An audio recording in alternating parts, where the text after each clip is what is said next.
Dizzy Dog Story, September 2nd, 2023, Beaver Dam, Wisconsin, USA. Grandpa and Grandma Scoville practically begged to babysit their 3-year-old granddaughter Sarah over the weekend.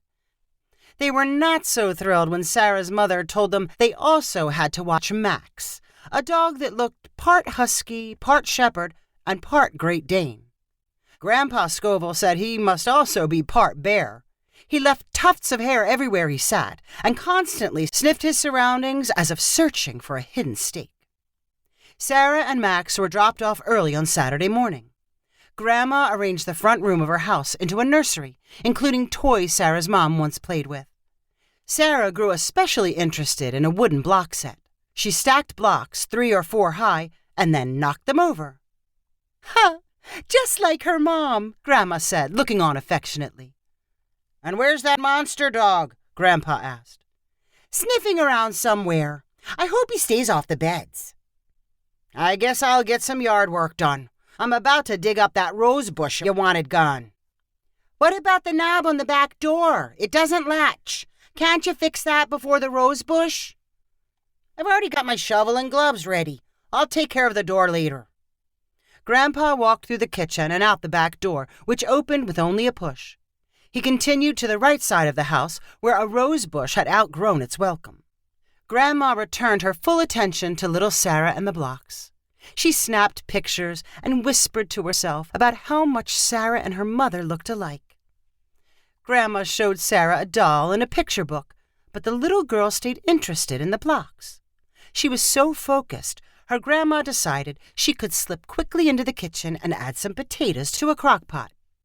Grandma was only gone for a few minutes. She expected to return to the front room to find Sarah surrounded by scattered blocks. Instead, she found Sarah next to a couch. Grandma's purse was lying on the floor on top of a multicolored crocheted blanket. Sarah held a medicine bottle in one hand.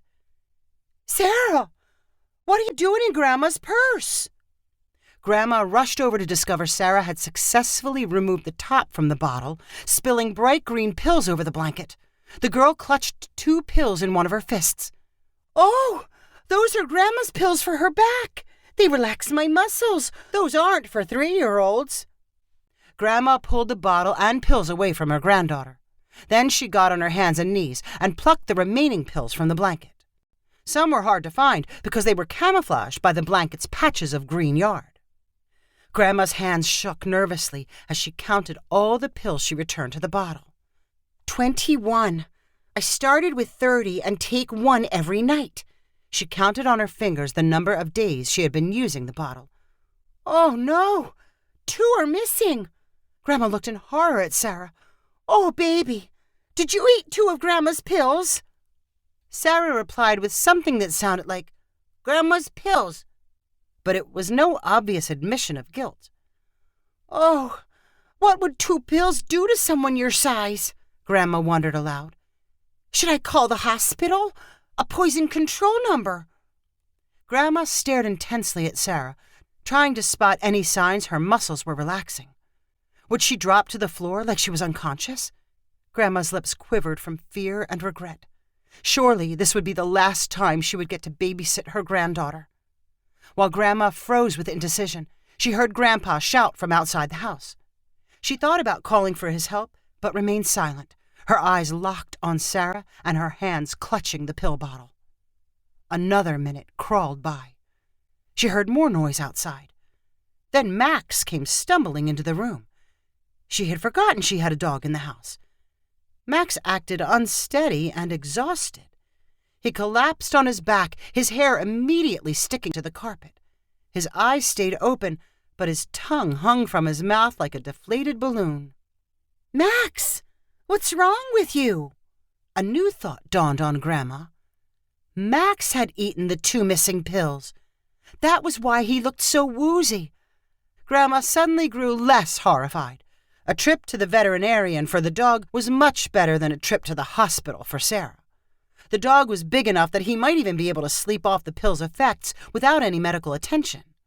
Sarah's mother might not need to know what happened to Max. Grandma could do more babysitting after all.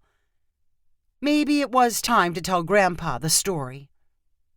Grandpa was blissfully unaware of the situation in the front room of his house, but things outside were not exactly peaceful. When Grandma heard him yelling, it was because a group of teenagers drove past the yard in an old Jeep. The heap of metal sputtered and groaned, and the driver swerved over the curb and up onto the sidewalk.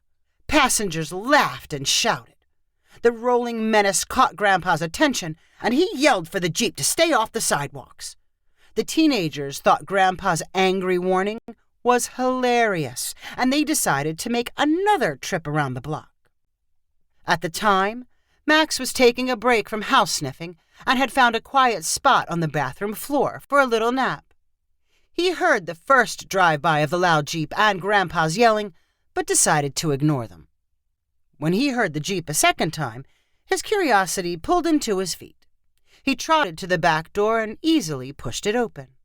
Then he ran around the left side of the house and intercepted the Jeep as it was turning a corner.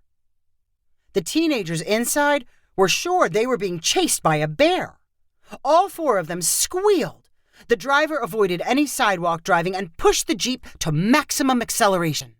By the time Grandpa put down his shovel to investigate the noise, the Jeep was long gone. Left behind was an overturned mailbox. The wooden stem holding it up from the ground was broken in two, and the side of the box itself was caved in. It was obvious to Grandpa that the Jeep joyrider attacked his mailbox in a hit-and-run operation. His rage grew as he inspected the damage. He stomped his way to his back door to find it wide open. He left his work boots outside and walked into the kitchen to call the sheriff's office. "I'd like to report some kids terrorizing neighborhoods and destroying personal property. Yeah, I think I can identify them. At least one of them lives down the street." The voice at the sheriff's office told Grandpa a deputy would be out to investigate in 30 minutes. Grandpa hung up the phone and strolled into the front room to share his story with Grandma. He found Max laid out on the carpet, Grandma's purse and colorful blanket on the floor, and Grandma nervously holding her pill bottle. "What's going on in here?" "Sarah got into my purse. Somehow she opened up my pills. Now there are 9 gone, and I only took 7. I think Max ate the other 2. That's why he's conked out." Grandpa looked between his wife, granddaughter, and the giant dog. He temporarily forgot about the mailbox. "Let me see the pill bottle." After taking it from Grandma's hands, he said, "You sure there are 21 in here?" "I've counted them 100 times. "Now, didn't you take a couple extra at the beginning of the week, when your back was acting up?" Grandma looked surprised. "You're right. How could I have forgotten about that? The shock of finding Sarah with the pills must have frazzled my mind." "So there aren't 2 missing?" "No. Oh, what a relief." "And what's wrong with the dog?" At that moment, the front doorbell rang. Grandpa answered it to find his across-the-street neighbor standing on the porch. "Is the dog all right?" the neighbor asked. "What do you mean?" "I saw the whole thing. That Jeep came around the corner, and that big dog was right on top of them. He looked like a wild animal and didn't even see the mailbox when he ran smack dab into it." "The dog hit the mailbox, not the Jeep?"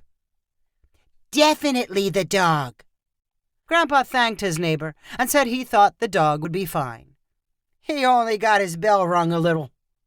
"I gotta make a call," Grandpa said to his wife. He walked back into the kitchen and dialed the sheriff's office. "Yeah, go ahead and cancel that deputy visit. It wasn't those kids after all." "Looks like you've got things under control inside. I think I'll go finish off that rose bush," Grandpa announced. "Then I've got a mailbox to fix." "Before you do either of those, I really think you should work on the door." Grandpa looked over at Max, who was showing signs of life. "Maybe you're right. If we leave that bear on the loose, my fix-it list will be a mile long by sundown. And how about putting your purse somewhere high enough that our guests can't reach?" If you enjoyed this story, please rank it on the website 500ironicstories.com. Please subscribe on the website to get weekly updates as new stories are posted. And please share with friends using the convenient links available.